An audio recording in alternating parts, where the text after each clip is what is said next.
magandang hapon mga brad, no?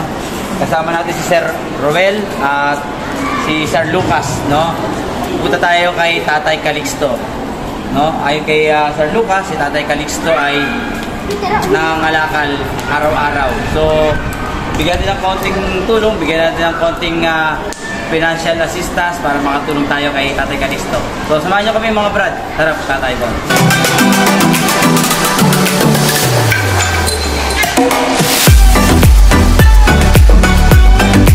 Tayo ngayon sa Bayanan Elementary School. Pumarada muna tayo at maglalakad tayo pupunta sa bahay ni Tatay Calixto. Tara mga brad.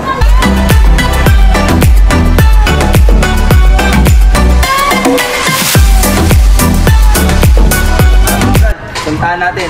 Medyo maglalakad pa tayo, no? Kasama natin si Sir Roel at si Sir Lucas. Tara.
Tatay.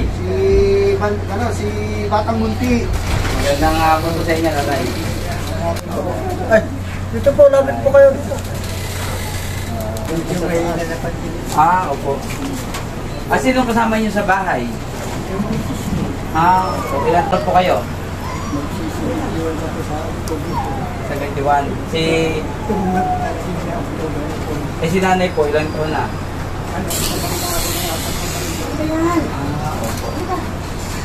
Nakatanggap po ako ng mensahe na bukod sa nagpaunang tulong na binigay sa inyo ni Sir Lucas, ang aking kaibigan po, no?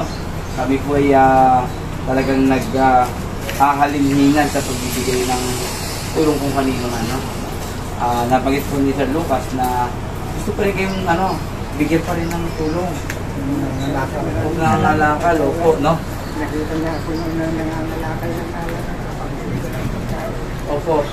Ay, magkano naman ang inikitan sa pangalakal? Eh, kung medyo marami kong makukuha, minsan may 100 din. 100 ang kikitain sa pangalakal? Anong ginakalakal ninyo? Mga bote? Sari-sari, plastic. Bote plastic. Kaya pa naman?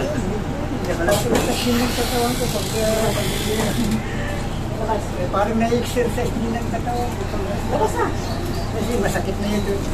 Nakaalalay ko yung karito po dahil masakit yung lumaban. Oo, siyempre, gutulak na, galakad pa kayo. Saan?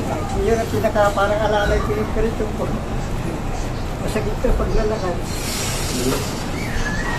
So, saan kayo maabot pag nangangalakal kayo? Sa Alabang po.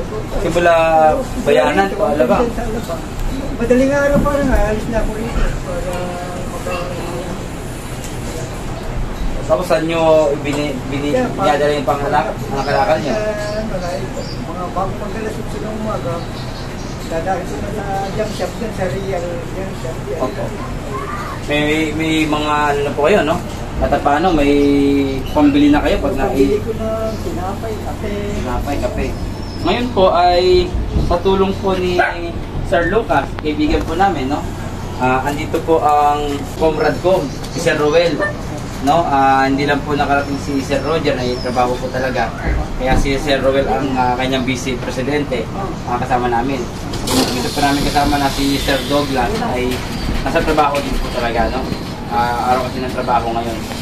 Kaya pinaabot talaga yung mga tulong po talaga, no?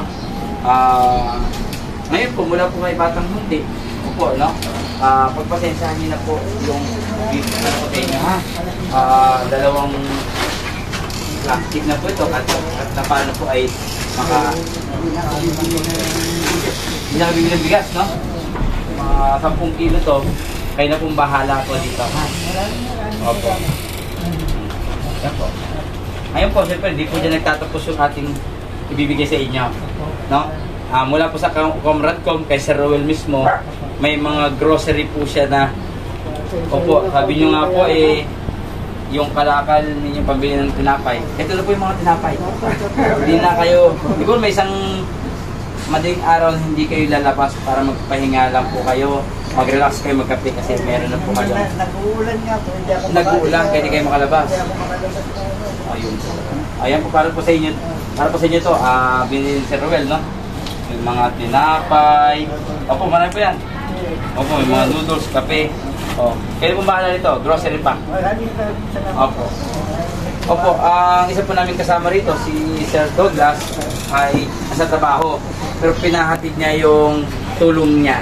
No, bilang kasama namin ni Sir Lucas, ni Sir Rowel, pinaabot ni Sir Douglas ang kanyang tulong po. Ito po ay bakit gusto kayo ito pong bilhin.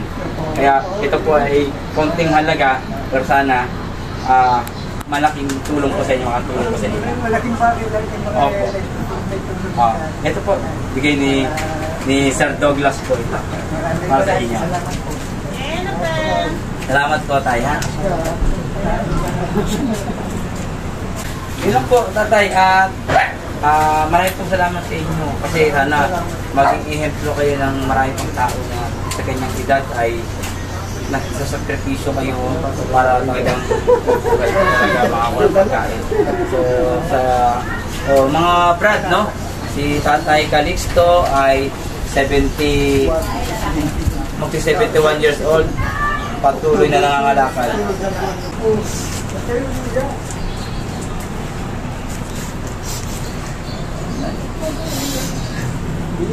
Para sa inyo po talaga yan, sa masisipag talaga ng mga lolo po.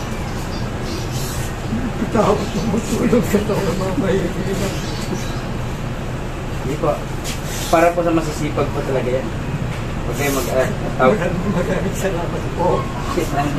nag-share lang po tayo ng blessing. Lagi pag hindi ako nangalaman hindi na akong pagbili ng pagkaan, tinapay na po.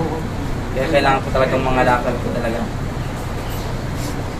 Dali, pamahan pa ng Panginoon ang mga ginagawa niyo. Pamahan pa ng buhay niyo na ginagawa niyo. Kabaitan niyo sa kapwa niyo. So, tayo po ay tayo po ay nabibiyayaan din po ng grasya. Binibigay din po natin sa mga tamang kaibigan natin, mga lolo natin, mga PWD. Huwag po kayo mag-alala.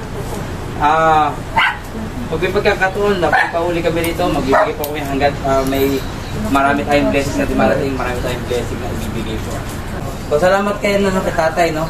Kita po natin sa edad na 71, may edad, pero ginagawa lahat ng kanyang magagawa, lahat ng paraan para makapagkalakal, para mabuhay silang mag-asawa, pagkain nila. So, tatay, marami pong salamat sa inyo at pagpalaki kayo. Sabi nyo nga, sana patuloy pang maba ang buhay nila. Sa Alabang, medyo marami-rami kalat-kalat na ganito. Kaya sa Alabang ako nanghiram ako dun sa kapitbahay namin ng 2,000. Bumili ako ng gulong, hinuhulugan ko yan. Hanggang ngayon po, may utang pa kayo ngayon sa gulong. May utang pa akong 200 ngayon. 200 yung utang yun, hindi pa nababayaran dahil yung kinikita nyo. Yung 2,000 na yun, siguro mga 3 buwan na yun, may utang pa ako. Kasi kinikita nyo na maliit, pangkain lang talaga. Binabawas ko dun sa tapos iniuulog ko dun. Sa utang ngayon, may 200 pa kayong kulang. 200 pa akong utang. Ngayon, masalamat ako naman sa inutangan ko dahil hindi niya pinatubuan. Opo. So,